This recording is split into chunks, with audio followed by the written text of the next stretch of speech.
Baik, selamat pagi. Pada pagi hari ini kita akan mendiskusikan materi yaitu biofuel ya, terkait dengan energi terbarukan. Jadi kalau kita lihat definisinya ada rekayasa sama biofuel. Jadi rekayasa membuat sesuatu yang baru. Terus kemudian ada fuel itu bahan bakar gitu ya, bahan bakar. Tapi di sini ada bionya. Jadi di bahasa Indonesia kan gitu, kalau biofuel itu adalah rekayasa atau pembuatan bahan bakar yang hayati. Hayati itu berasal dari uh, makhluk hidup. Makhluk hidup dalam hal ini adalah tanaman. Nah, ini yang kita rekayasa untuk bisa menjadi sumber bahan bakar. Nah, apakah biofuel, kalau tadi definisinya ya, apakah biofuel ini, kalau kita lihat biofuel adalah bahan bakar yang digunakan untuk memasak untuk pembangkit tenaga listrik, terus pemanasan maupun transportasi. Nah, berbeda ya pemanasan dan memasak. Kalau memasak ya untuk memasak air, masak sayur gitu ya. Tetapi kalau pemanasan itu pemanas ruangan. Itu kalau misalnya di udara dingin itu ada pemanasnya di dalam ruangan. Nah, ini yang kita sebut sebagai pemanasan dan sebagai bahan bakar transportasi. Nah, di dalam biofuel tidak kalah pentingnya itu adalah bahan bakunya. Bahan bakunya dari biofuel itu. Nah, bahan baku dari biofuel itu kita sebut sebagai biomasa. Ya, biomasa ini adalah bahan baku yang digunakan untuk membuat bahan bakar ini. Nah, dalam hal ini biomasa ya dari tanaman yang bisa digunakan untuk membuat biofuelnya tadi. Nah, sebagian besar itu jenis biofuel itu buat dari minyak nabati. Artinya minyak yang diperoleh dari tanaman. Ya, bahan bakunya dari tanaman atau dari pertanian. Ya, dari minyak itulah yang diolah untuk menjadi bahan bakar. Nah, kalau kita lihat siklusnya, itu konversi dari biomasa ke biofuel. Jadi ini ada tanaman, bisa sawit, bisa jagung, bisa jarak gitu ya, pohon jarak gitu ya. Bukan jarak antar gitu, tidak, tapi namanya pohon jarak. Kalau di Jawa ya kita sebut sebagai jarak gitu ya. Nah, ini dipanen, kemudian dirubah. Ini yang kita sebut sebagai biomasanya. Nah, dari biomasa kita panen, terus kemudian dirubah, jadi praproses, kemudian dirubah, diambil selulosanya, kemudian dirubah menjadi minyak. Nah, minyak inilah yang nanti akan dirubah. Ada yang namanya nanti adalah transesterifikasi. Jadi dari sini nanti bisa kita dapatkan namanya biodiesel, kemudian kita dapatkan bioetanol. Jadi kalau biodiesel nanti kita lihat. Nah, dari minyak yang tadi diolah itu ya, akhirnya menjadi biofuel. Nah, kalau misalnya biofuelnya ini digunakan ya ini untuk transportasi ya, digunakan untuk transportasi baik kendaraan maupun pesawat terbang. Nah, pengelompokannya ada dua. Jadi kalau kita dari biofuel itu ya dikelompokkan, itu hasilnya nanti dari minyak yang diolah tadi yang sudah saya sampaikan itu terkait dengan biodiesel dan bioetanol. Biodiesel ini bahan bakar pengganti solar. Nah, kalau kalian di pom bensin gitu ya, di pom bensin kalau yang pom bensin yang besar itu kadang ada biodieselnya. Nah, biodiesel itu sudah campuran gitu antara solar yang dari minyak bumi ditambahkan dengan solar yang berasal dari nabati tadi. Dari pengolahan minyak nabati dirubah menjadi solar, biodiesel, terus kemudian dicampurkan. Nah, sedangkan bioetanol ini bahan bakar pengganti premium atau bensin. Jadi etanol ini sebenarnya adalah alkohol gitu ya. Nah, kalau kita lihat premium itu juga rantainya adalah rantai organik yang mirip dengan alkohol. Jadi dirubah dari minyak yang nabati tadi dirubah menjadi bioetanol. Nah, ini yang kadang masih belum banyak dijumpai di pom bensin. Kalau di Jogja belum belum ada, tapi yang biodiesel kalau pom bensinnya besar itu kadang ada, atau di kota-kota besar gitu ya, itu sudah ada. Nah, keunggulannya biodiesel ini adalah ramah lingkungan dibanding dengan solar yang biasa, ya, dengan CO2 yang dikeluarkan lebih sedikit dibanding yang solar dari minyak bumi atau hidrokarbon. Nah, manfaatnya kalau kita menggunakan biofuel, itu manfaatnya apa saja sih yang kita, kalau misalnya kita konversi dari solar minyak bumi beralih ke biofuel. Nah, paling tidak ada 3 manfaat yang bisa kita dapatkan kalau kita menggunakan biofuel. Yang pertama adalah manfaat ekonomi, kemudian manfaat sosial, dan manfaat terhadap lingkungan. Paling tidak ada 3 ini kalau kita menggunakan biofuel. Nah, manfaat ekonomi, nah latar belakangnya adalah kenapa kok bisa memberikan manfaat ekonomi bagi negara gitu ya. Yang pertama, latar belakangnya adalah harga minyak itu pasti naik terus.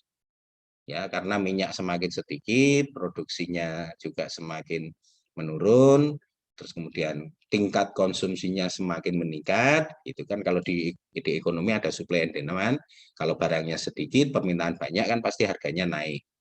Terus kemudian juga konsumsi bahan bakar itu juga bertambah setiap tahun gitu ya. Di Indonesia mungkin sekarang per hari adalah 1 juta barrel gitu ya. Sedangkan produksi minyak kita itu hanya 900-an, jadi tidak cukup. Terus kemudian juga masalah politik, perang gitu juga akan krisis internasional itu juga akan membuat harga minyak juga melambung gitu ya. Dengan konflik-konflik politik di negaranya, di negara penghasil minyak, terus perang gitu juga. Artinya kalau ada konflik politik, perang gitu ya, atau krisis internasional, artinya produksinya terganggu. Ya, produksinya terganggu sehingga yang harusnya misalnya bisa menyuplai 1 juta barrel, dia tidak bisa menyuplai 1 juta barrel, taruhlah misalnya 500.000 barrel. Nah, karena pasokannya sedikit, maka harganya akan meningkat. Terus kemudian karena harga minyaknya tinggi, otomatis di pabrik-pabrik harga produksinya juga akan meningkat. Nah, kalau harganya meningkat, otomatis harga-harga yang dijual hasil produksinya tadi pasti akan naik. Nah, yang kena siapa? Ya masyarakat kecil, terutama misalnya masyarakat miskin dengan daya belinya yang relatif lebih rendah. Jadi akan memberikan dampak terhadap masyarakat yang miskin. Nah, kalau kita menggunakan biofuel, artinya kita tidak tergantung pada impor minyak. Ya, tidak tergantung pada impor minyak. Artinya kalau kita ini diperluas, ya meskipun harga minyaknya naik, nggak akan pengaruh gitu karena kita menggunakan biofuel yang dipakai, yang dirubah dari tanaman tadi yang sudah kita buat sendiri. Misalnya perkebunannya ada, terus kemudian teknologi untuk membuatnya ada, gitu ya. Akhirnya yang tadinya kita memakai solar yang berasal dari minyak bumi, kita rubah menjadi biodiesel. Nah, kalau kita sudah bisa memproduksi biodiesel sendiri, otomatis kan nggak terganggu terhadap pasokan dari solar yang minyak bumi. Nah, ini yang manfaat ekonomi. Nah, ketika ini kita bisa membuat sendiri, mengurangi beban impor, terus kemudian harga bukan harga, produksi barang produksi yang ada di tempat itu otomatis bisa berjalan dengan harga yang relatif lebih stabil atau mungkin lebih rendah. Nah, ketika harganya lebih rendah, barang yang diproduksi dari pabrik itu dijualnya juga relatif lebih murah. Ketika dijual relatif murah, daya belinya masyarakat juga akan mampu untuk membeli tersebut. Itu yang manfaat ekonominya.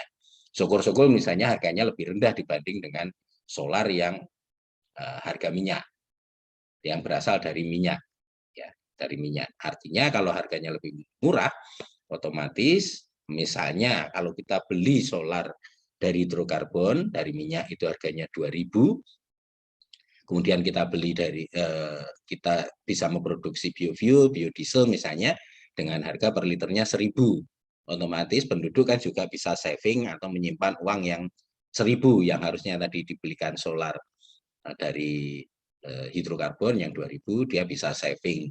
Nah, itu yang bisa mengontrol harga-harga yang ada di tempat itu kalau kita menggunakan biofuel. Nah, makanya diversifikasi energi tetap dijalankan, tetap gitu ya. Tapi nanti kita lihat. Kemudian manfaat sosial yang ada bagaimana? Ya artinya kalau misalnya kita beralih ke biodiesel atau biofuel, otomatis apa yang terjadi? Kita harus menanam sendiri, ya, menanam baik misalnya jagung, kelapa sawit, jarak, itu kita tanam sendiri. Nah, ketika kita tanam sendiri, yang tadinya misalnya lahannya nganggur, tidak produktif, gitu ya, oleh masyarakat pedesaan dibuat menjadi misalnya ladang jagung atau ladang pohon jarak, gitu ya. Nah, ketika itu dirubah, otomatis menimbulkan peluang kerja karena petani kalau membuat itu kan dia mungkin tidak butuh, mungkin tidak bisa sendiri, butuh orang lain untuk membantu. Ya. Yang tadinya di sana banyak pengangguran, dengan membantu itu otomatis peluang kerjanya ada, gitu ya.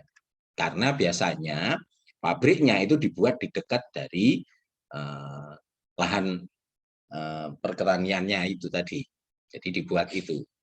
Terus kemudian petani juga dapat memproduksi bahan bakar sendiri gitu ya, mungkin dalam skala kecil gitu. Nggak perlu misalnya beli minyak lagi, dia bisa memproduksi secara sederhana gitu ya, dia tidak perlu beli lagi. Nah, ini juga ketika bisa memproduksi, nah nanti kan bisa membuat peluang lapangan pekerjaan. Nah, syukur-syukur kalau misalnya pabriknya besar gitu kan, menyerap tenaga kerja dari masyarakat sekitar gitu ya. Dengan menyerap masyarakat sekitar otomatis kan menambah peluang kerja. Nah, karena perusahaan itu sebenarnya kalau perusahaan itu mendirikan pabrik di tempat itu ada kewajiban dari perusahaan itu merekrut putra daerah di sekitar itu, ya. Nah, mungkin merekrutnya ya tidak sembarangan juga sih. Jadi ada keterampilan-keterampilan yang tertentu yang harus disyaratkan oleh pabrik tersebut. Kemudian manfaat terhadap lingkungan gitu ya, mengurangi efek rumah kaca. Artinya sebenarnya emisinya lebih rendah. Emisinya lebih rendah. Ya, misalnya gas buangnya CO2-nya atau CO-nya akan relatif rendah. Nah, efek rumah kaca itu bukan berarti banyaknya rumah kaca, bukan. Jadi ketika emisi atau gas buang gitu ya, terus kemudian gas buang itu kan naik di di atmosfer gitu ya. Nah, di atmosfer nanti ada semacam tudung gitu ya, penghalang sinar matahari untuk masuk ke permukaan bumi. Nah, ketika menghalangi sinar matahari masuk, nah apa yang terjadi ya kayak oven gitu, jadi di dalamnya panas. Nah, itu sebenarnya efek rumah kaca. Ya. Terus juga mengurangi pemanasan iklim. Nah, mengurangi pemanasan iklim tadi ya efek dari rumah kaca tadi, berdasarkan kadar CO2 yang dikeluarkan atau diemisikan gas buangnya itu di atmosfer. Terus kemudian ramah lingkungan, mudah terurai secara biologis ya. karena memang berasal dari hayati tadi, dari tanaman.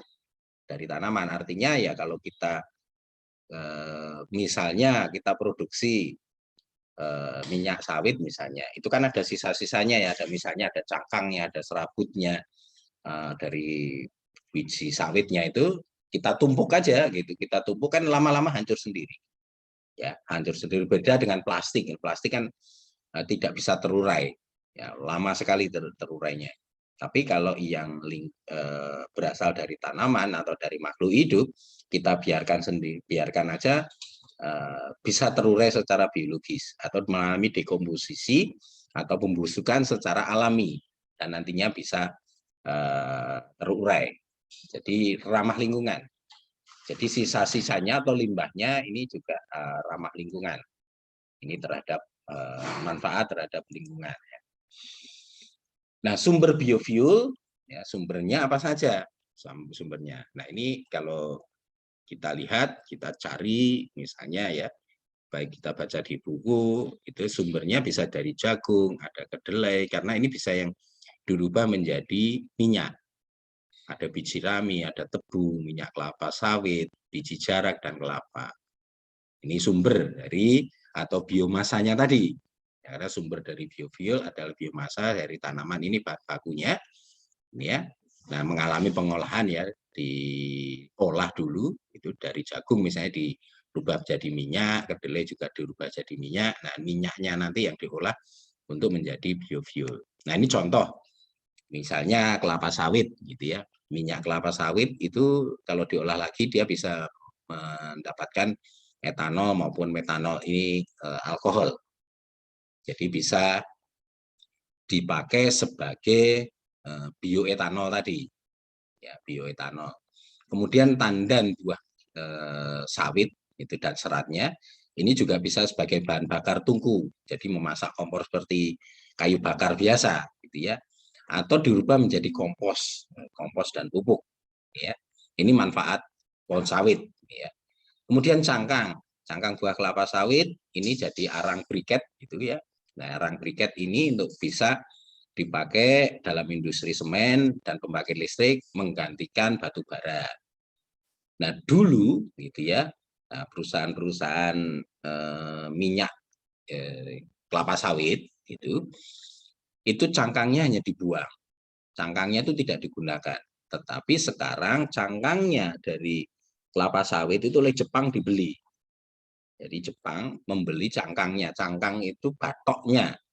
Ya, kalau kelapa itu kan ada batoknya itu. Nah, yang diambil kan sebenarnya kalau minyak kelapa sawit kan bukan batoknya, tapi isinya, buahnya itu. Jadi buahnya itu yang diolah menjadi minyak. Nah, cangkangnya dulu itu oleh perusahaan sawit itu hanya dibuang, gitu ya, hanya dibuang. Jadi yang diambil diolah menjadi minyak itu buahnya, cangkangnya hanya dibuang. Tapi oleh Jepang dibuat arang briket ini. Ya, sekarang laku. Cangkangnya aja laku sekarang, cangkangnya dari kelapa sawit. Kemudian limbah cair, ini kalau di limbah cair pemrosesan, ini bisa jadi biogas. Ini bahan bakar mesin biogas untuk membangkit listrik. Ini bahan bakar. Ya, jadi ini manfaatnya. Jadi bisa yang dibuat macam-macam jadi sisanya. Nah, minyak kelapa pun juga gitu sebenarnya. Kelapa ini kan kalau kita olah dari kelapanya, kemudian kita parut, terus kemudian jadi minyak kelapa kan. Nah, sekarang juga cangkang kelapa itu juga sudah bisa digunakan. Misalnya jadi arang, tapi justru malah arangnya bagus kalau batok kelapa itu. Ya, dia bisa menyerap racunnya lebih tinggi. Jadi dijadikan briket. Jadi arangnya nanti ditumbuk jadi halus, kemudian dicetak. Nah, itu yang menjadi briket. Nah, briketnya itulah yang bisa untuk industri semen memanaskan tanurnya atau pembangkit listrik ini bisa digunakan. Nah, apabila kalau yang belum pernah melihat sawit, pohon sawit, nah ini kalau di Jawa memang agak susah kita melihat pohon sawit. Mirip dengan pohon kurma ya.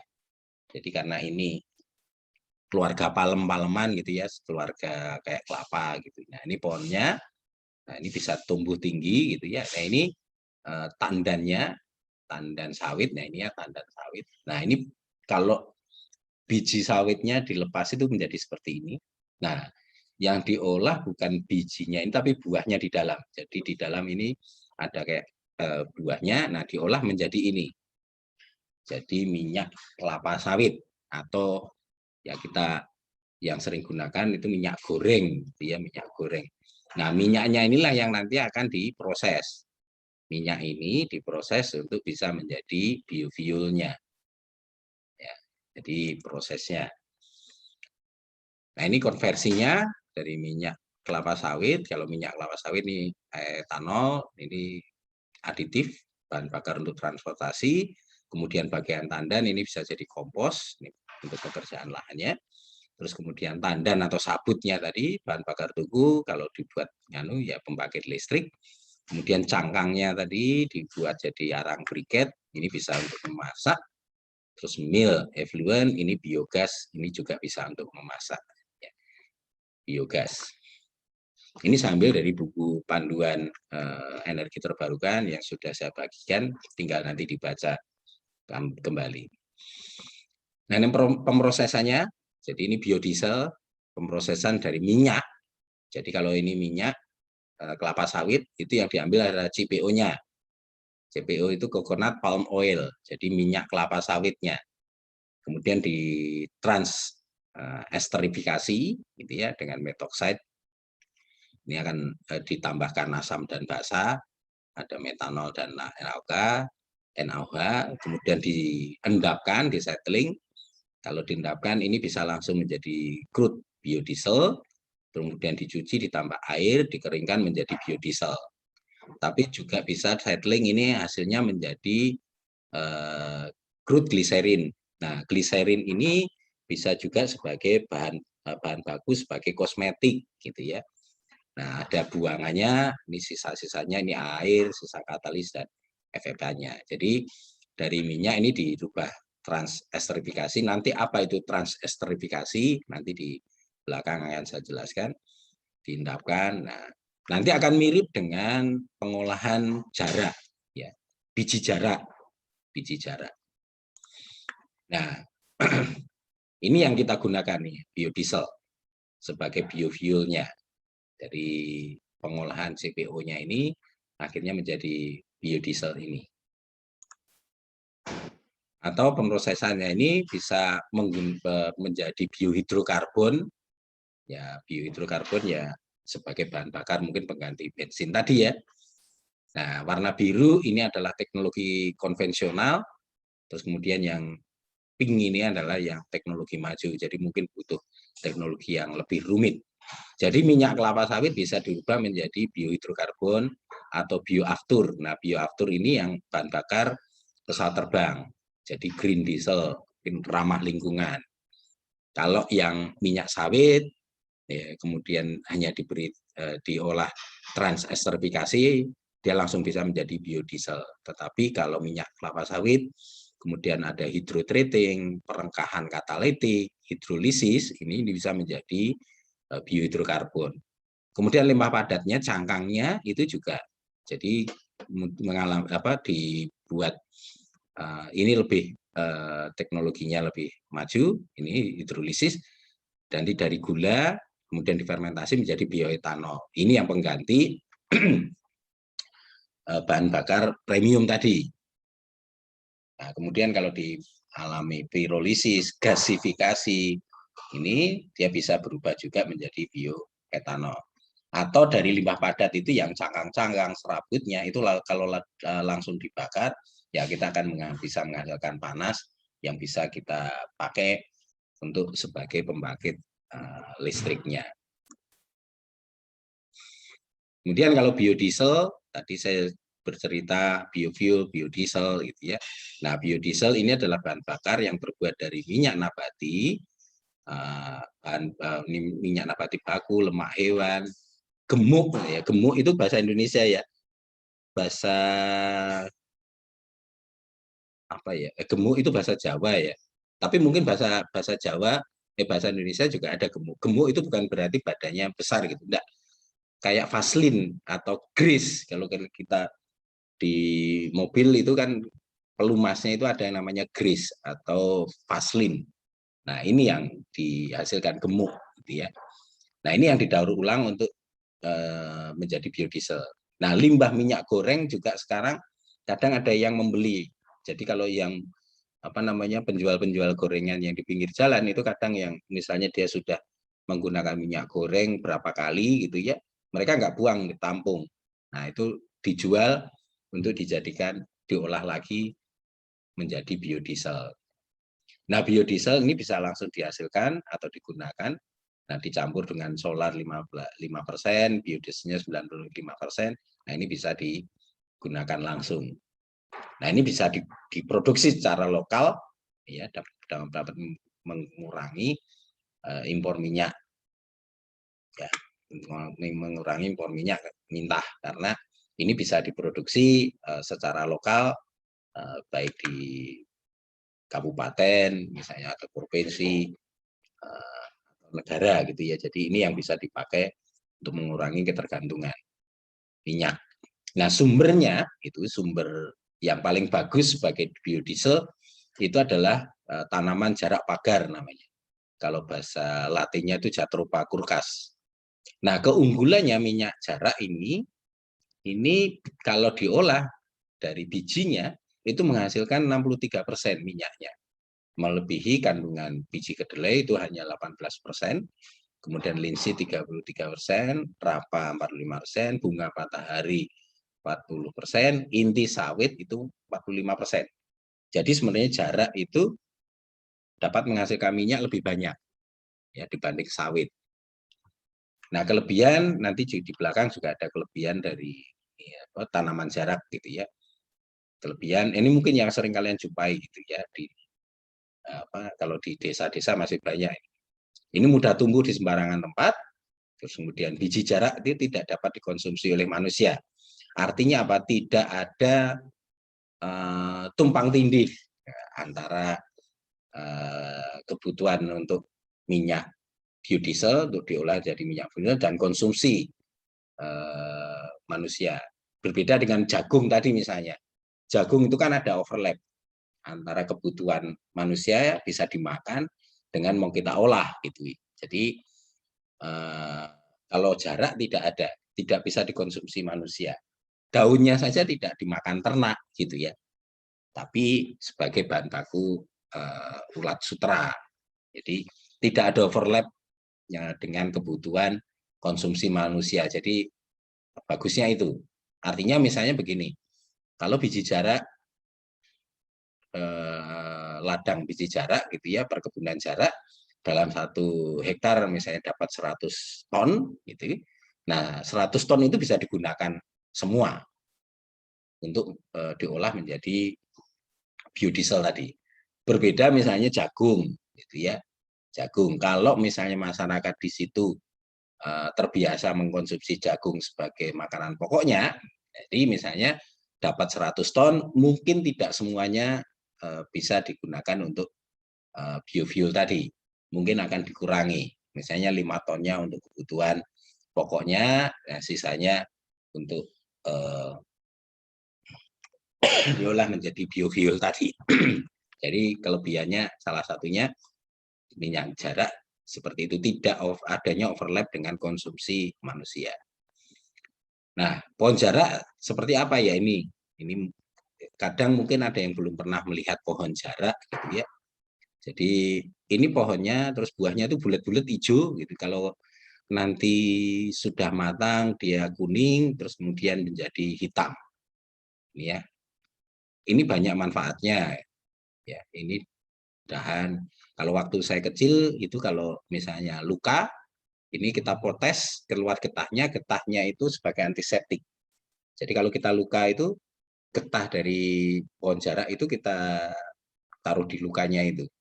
Tapi memang perih, gitu. Tapi itu sebagai antiseptik kalau kita di lapangan, kalau nggak ketemu, kalau kita nggak bawa antiseptik gitu, antiseptik dari tanaman ini bisa kita gunakan. Daunnya kita potes gitu ya, kita potes, nah keluar getahnya.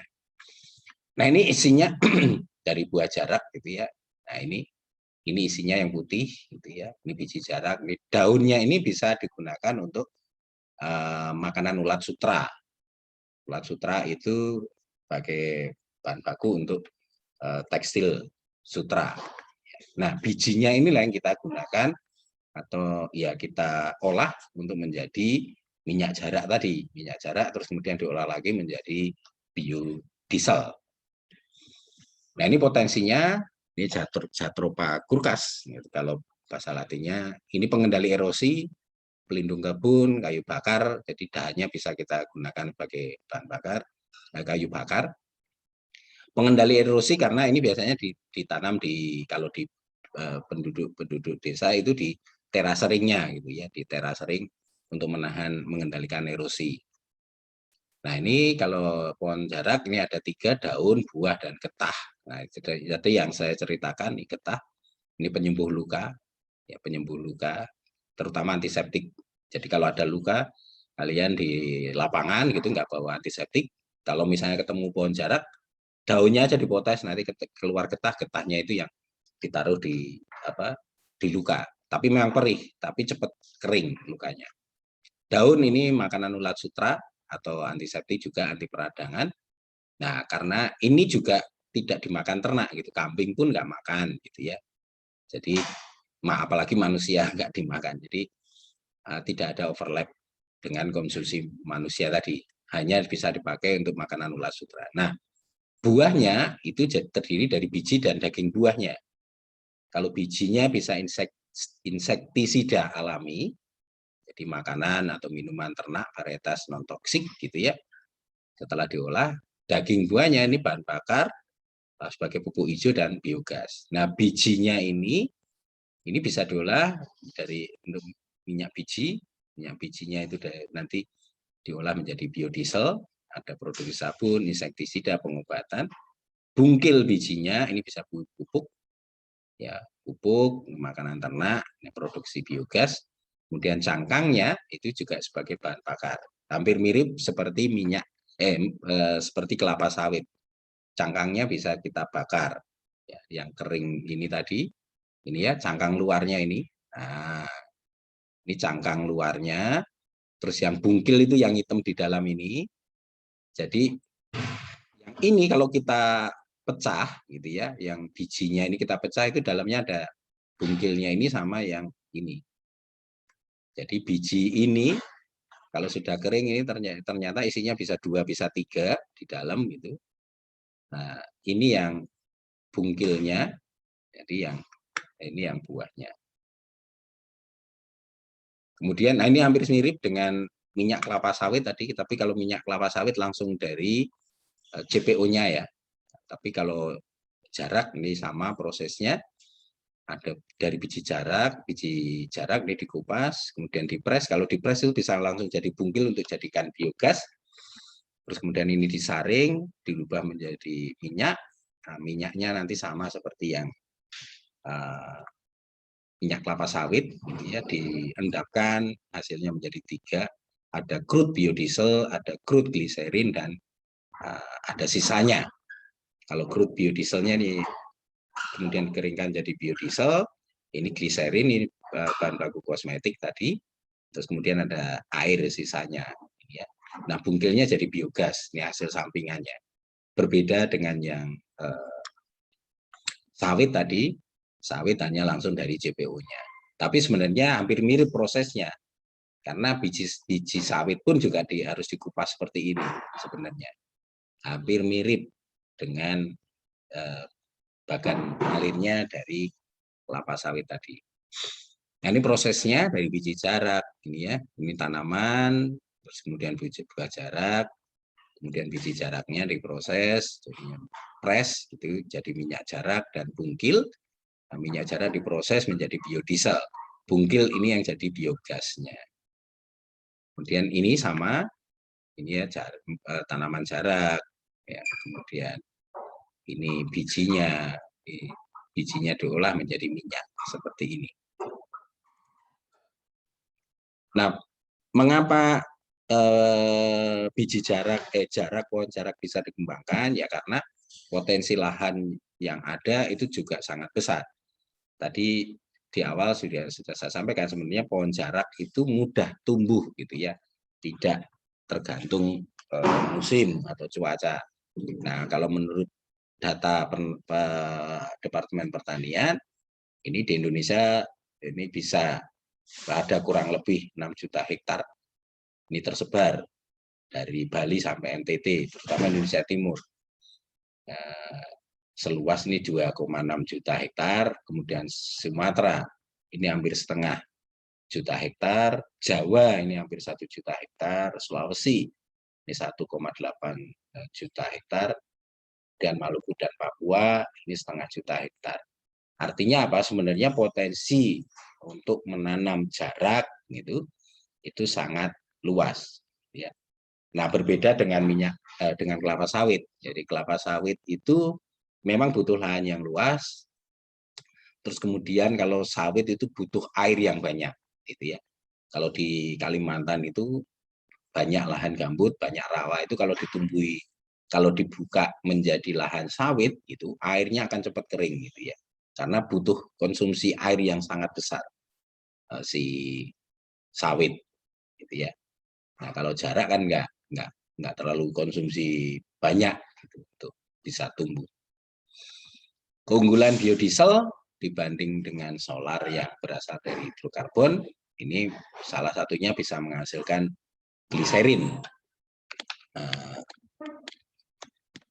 Gliserin, jadi ini bahan baku kosmetik, bahan kimia gitu ya, maupun obat-obatan. Jadi ini salah satu produk sampingannya. Jadi selain mendapatkan sama dengan yang minyak sawit ya, selain mendapatkan biodiesel, biogas, kalau di jarak juga akan menghasilkan gliserin. Gliserin itu bahan kimia, obat-obatan, dan bahan kosmetik. Nah, ini keunggulan dari tanaman jarak, gitu ya. Tanaman jarak, bukan jarak space gitu, tapi memang namanya pohon jarak. Tahan terhadap kekeringan, dapat tumbuh subur berbagai jenis tanah. Jadi dia bisa beradaptasi meskipun sedikit air. Berbeda dengan sawit, kalau airnya sedikit, sawit itu mati. Ya, makanya biasanya pohon sawit itu kan ditanam di lahan gambut yang banyak rawanya. Tapi kalau yang jarak itu tidak butuh air banyak. Tidak butuh perawatan yang khusus. Kalau kita nanam, udah dibiarin aja, nanti akan tumbuh sendiri. Ya. Nggak perlu perawatan khusus. Berbeda dengan sawit. Sawit itu juga butuh perawatan khusus. Kemudian dapat beradaptasi terhadap kondisi iklim. Kemudian daunnya tidak dikonsumsi ternak ini ya. Kambing, sapi itu tidak makan. Yang makan hanya ulat sutra tadi. Terus kemudian dapat bertahan dalam waktu yang lama pada kondisi kering. Nih, kalau kalian lihat di desa-desa kalau musim kemarau itu pohon jaraknya juga masih tumbuh-tumbuh saja gitu.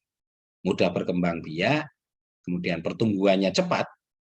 Ini dapat dipanen pada umur 6 sampai 8 bulan dan kemudian bisa produksi sampai umurnya 40 sampai 50 tahun.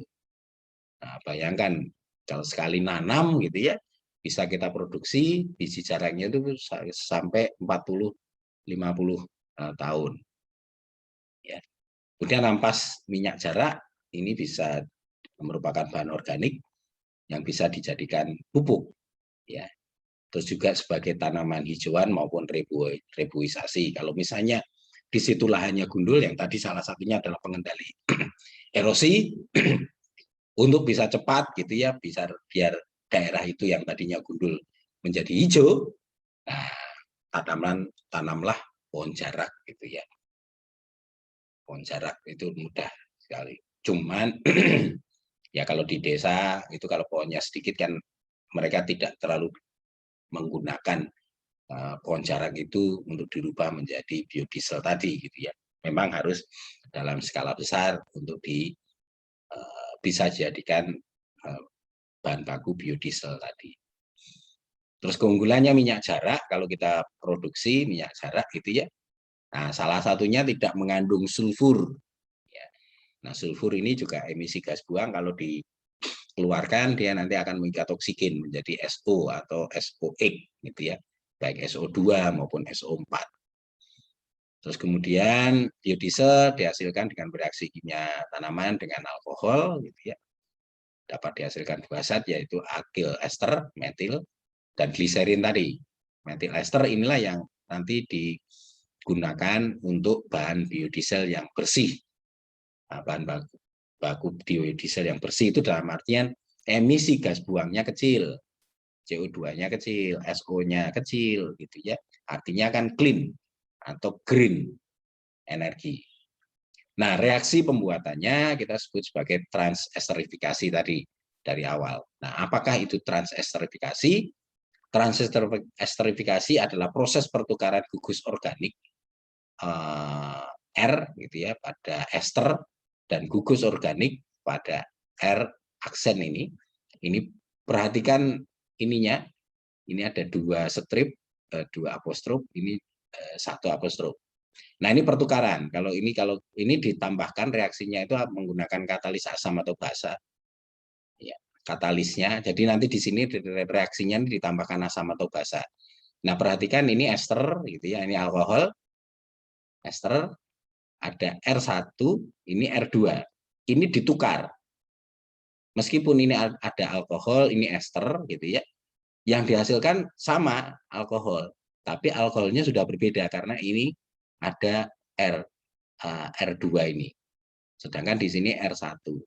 Nah, alkohol dan ester yang dihasilkan inilah yang nanti green energi atau yang apa namanya bersih.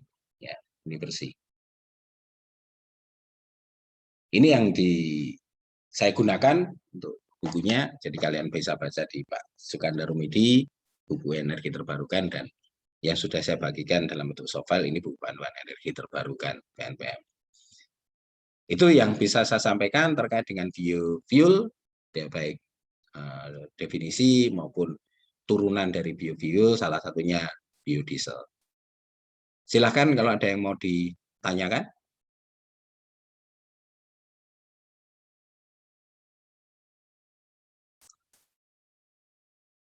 Saya stop share dulu. Silahkan kalau ada yang mau ditanyakan terkait dengan rekayasa.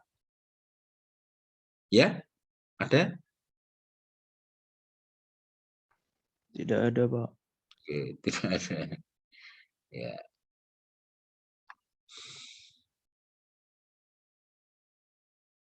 Cukup?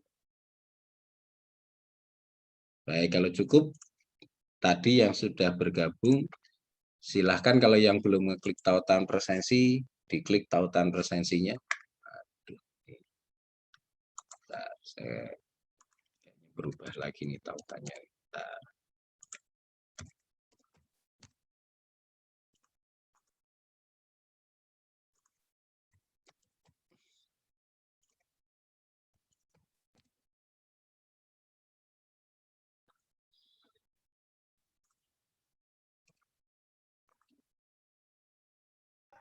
Pak, Ya, izin tanya Pak. ya, silahkan. Siapa ini? Saya Eka Pak. Saya ini di Desa KKN bersama Husen. Jadi kuliahnya satu HP Pak. Oh gitu. Ya, Karena gimana? kendala jaringan. Ya, ya silakan. Saya sama Husen satu KKN Pak. Untuk Hmm, kuliahnya kita satu HP Pak karena kendala jaringan. ya, ya, ya, ya. Apakah boleh Pak? Hah? Ya, ya, ya. Ya, Baik Pak, terima kasih Pak. jadi gini, sekarang kalau sudah jamnya saya kuliah gitu ya, saya kan biasanya nge-share 10 menit atau 15 menit sebelum jam kuliah. Terus kemudian saya tambah 15 menit dari jam kuliah gitu ya. Nah, sekarang setelah jam kuliah gitu, itu room akan saya lock. Jadi tidak akan bisa masuk gitu ya. Karena selama ini kan kalau kuliah, kalau pas saya kuliah itu tiba-tiba ada yang masuk gitu ya. Ya kalau pertemuan pertama, kedua, ketiga masih oke lah gitu. Tapi ini sudah kadang pertemuan ke-6, ke-7 itu juga saya ketika memberikan apa namanya materi itu ada yang masuk gitu ya. Nah sekarang kalau saya sudah mulai kuliah, ini saya lock gitu ya, saya lock roomnya saya lock biar tidak mengganggu, karena ketika kuliah masuk itu kan mungkin saya mengadmit atau menghilangkan itu kan butuh juga berhenti pasti berhenti berapa detik untuk ngilangin itu gitu ya. Ya baik, ini sambil saya presensi lagi. Dia Sandi Ilmi ada, dia Sandi ya ada. Eka Cahaya tadi satu HP sama Husen ya. Eka.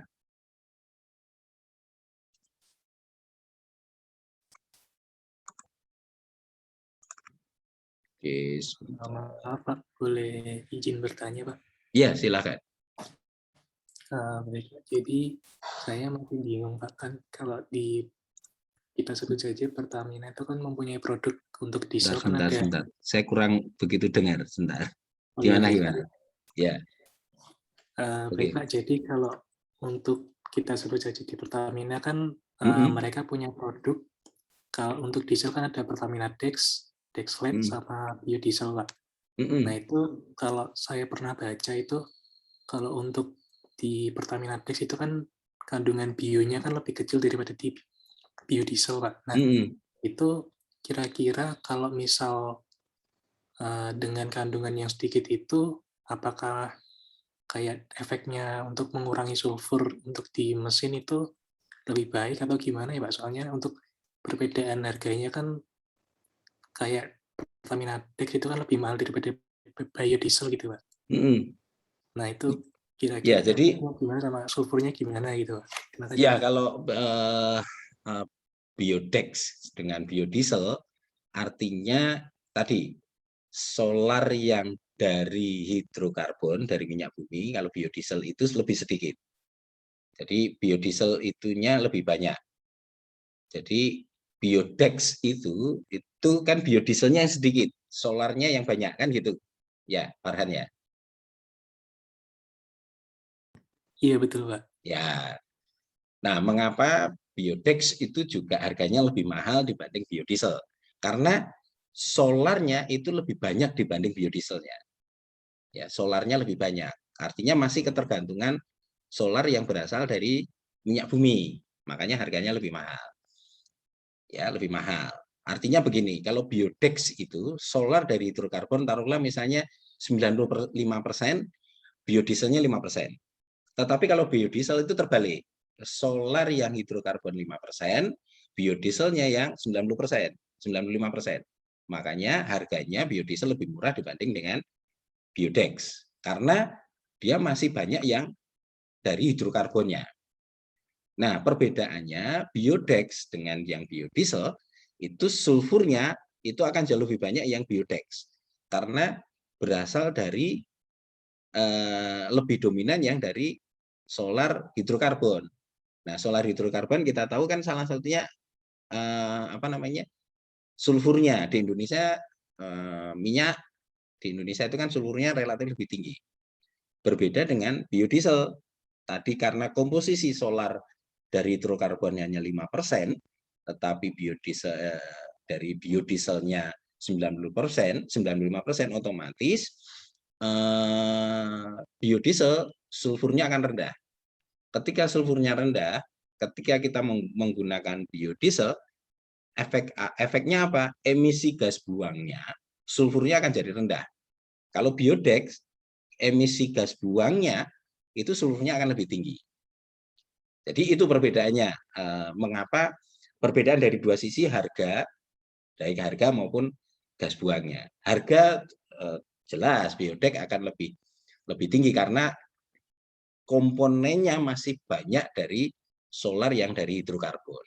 Kalau biodiesel itu lebih banyak dari biodieselnya. Emisi gas buangnya, sulfurnya biodex akan relatif lebih tinggi dibanding dengan biodiesel. Seperti itu, Farhan. Oh iya, baik Pak. Terima kasih Pak. Ya, kalau biodex, biodiesel itu kalau pom bensinnya besar ada ya. Tapi kalau yang pom bensin kecil-kecil itu kan paling ada hanya Pertalite, terus kemudian ada solar biasa, terus kemudian apa namanya Pertamax gitu. Tapi kalau yang apa namanya Pertaminanya pom bensinnya besar itu ya tadi yang disebutkan ada biodex, ada pilihannya, ada biodex, ada biodiesel, seperti itu. Hanya kadang memang, nah ini yang apa namanya belum disesuaikan atau belum terkalibrasinya antara bahan bakar dengan mesinnya. Jadi kalau sekarang mesin-mesin mobil yang dibuat itu kan dalam tanda petik dibuat sesuai dengan solar dieselnya dari hidrokarbon gitu ya. Nah, kadang ketika kita memakai biodiesel nanti pengaruhnya ke mesin yang lainnya, misalnya karburator. Itu yang kadang juga begini, ini sedikit juga cerita. Kalau pembangkit listrik misalnya atau tanur-tanur peleburan baja itu kan menggunakan salah satunya menggunakan batu bara. Nah, tanurnya itu diset dengan menggunakan batu bara yang kalori tinggi. Nah, ketika kita pakai yang kalori lebih rendah, itu pemanasannya tidak optimal karena apa? Tanurnya itu sudah diset dengan kalori lebih tinggi. Nah, sama halnya dengan mesin mobil tadi. Mesin mobil dibuat kan awalnya itu dalam tanda petik memakai bahan bakar solar yang berasal dari hidrokarbon. Nah, kadang itu yang perlu dikalibrasi. Makanya kan sekarang sudah banyak bermunculan mobil-mobil yang ramah lingkungan. Mungkin itu sudah disesuaikan untuk dikalibrasi dengan bahan bakarnya tadi. Mungkin itu sedikit tambahan, Farhan, terkait dengan biodex dan biodiesel tadi. Ya, sama seperti bahan bakar bensin itu kan ada premium, ada Pertalite, ada Pertamax kan. Nah, itu kan tingkat apa namanya? Oktannya berbeda-beda. Nah, oktan itu kaitannya dengan gas buangnya juga tadi. Semakin tinggi oktan, dia juga emisi gas buangnya akan relatif sedikit. Apa namanya? Yang mencemari. Kalau premium itu ya, premium dengan Pertamax itu akan berbeda. Emisi gas buangnya akan berbeda. Sama seperti itu, Farhan. Sedikit tambahan untuk biodex dan biodiesel tadi. Mungkin mudah-mudahan bisa menjelaskan terkait dengan pertanyaannya tadi, Farhan. Oh iya, Pak. Kalau misal gitu berarti kan tadi di DEX itu kan lebih banyak hidrokarbonnya, berarti sulfurnya kan lebih tinggi, Pak. Apa? Nah, itu kalau di DEX tadi kan sulfurnya lebih tinggi daripada biodiesel, Pak. Ya. Itu berarti lebih buruk dong, Pak, untuk lingkungan gitu, Pak. Iya. Memang lebih baik apa namanya? Biodiesel. Sebenarnya lebih baik biodiesel. Ya. Tapi kan memang sekarang kan Pertamina pelan-pelan tuh. Awalnya kan hanya solar gitu ya, bukan biodex. Bukan awalnya. Dulu kalau kalian ke pom bensin itu kan hanya ada premium, ada solar gitu ya. Nah, dulu solar itu pure dari hidrokarbon. Nah, pelan-pelan kan si Pertamina mengurangi ya. Solarnya yang dari solar tadi mungkin ditambah biodiesel, tapi komponennya masih banyak. Solar jadi hidrokarbon, tambahi sedikit. Terus kemudian sekarang pelan-pelan beralih biodiesel. Cuman memang mungkin masyarakat awam itu belum mengenal lebih jauh terkait dengan biodiesel karena sudah minded solar gitu kan. Sebenarnya sama saja, biodiesel dengan solar itu sama saja gitu. Cuman itu mindednya mungkin masih belum berubah, Farhan. Dulunya kan hanya solar gitu. Kalau kita ke pom bensin, kalau mobilnya diesel otomatis yang isinya solar. Nah, tapi solar itu kalau kita lihat itu kan gas buangnya gitu ya, asapnya hitam, mungkin sulfur timbalnya tinggi gitu. Nah, oleh Pertamina di rekayasa kembali. Nah, coba ditambahkan, tapi misalnya solarnya 95%, dieselnya 5%. Nah, pelan-pelan akan dikurangi. Nanti suatu saat kan suatu saat, misalnya mungkin anak cucu kita nanti, itu ya mungkin sudah berubah menjadi biodiesel, pure biodiesel. Seperti itu, Farhan. Tapi pelan-pelan memang. Ya. Oke, baik, Pak. Terima kasih, Pak, untuk penjelasannya. Ya. Yeah.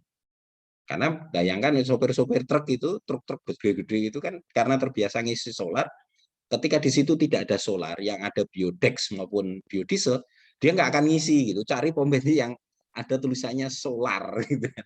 Nah itu yang repot untuk merubah ke sana. Tapi kalau kita misalnya mobil pribadi itu kan kalau nggak ada solar di situ ada biodex atau biodiesel kan kita bisa pakai itu. Tapi kalau yang truk-truk di jalanan yang besar-besar yang bahan bakarnya memang solar itu kan kadang masuk pom bensin gitu, dilihat tidak ada solar ya keluar lagi cari yang ada solar. Pelan-pelan memang merubah mindsetnya yang di masyarakat itu yang agak lama memang. Kalau merubah rekayasanya bisa cepat, Farhan. Dengan teknologi gitu ya, dicoba-coba di lab gitu. Bisa tapi merubah mindsetnya.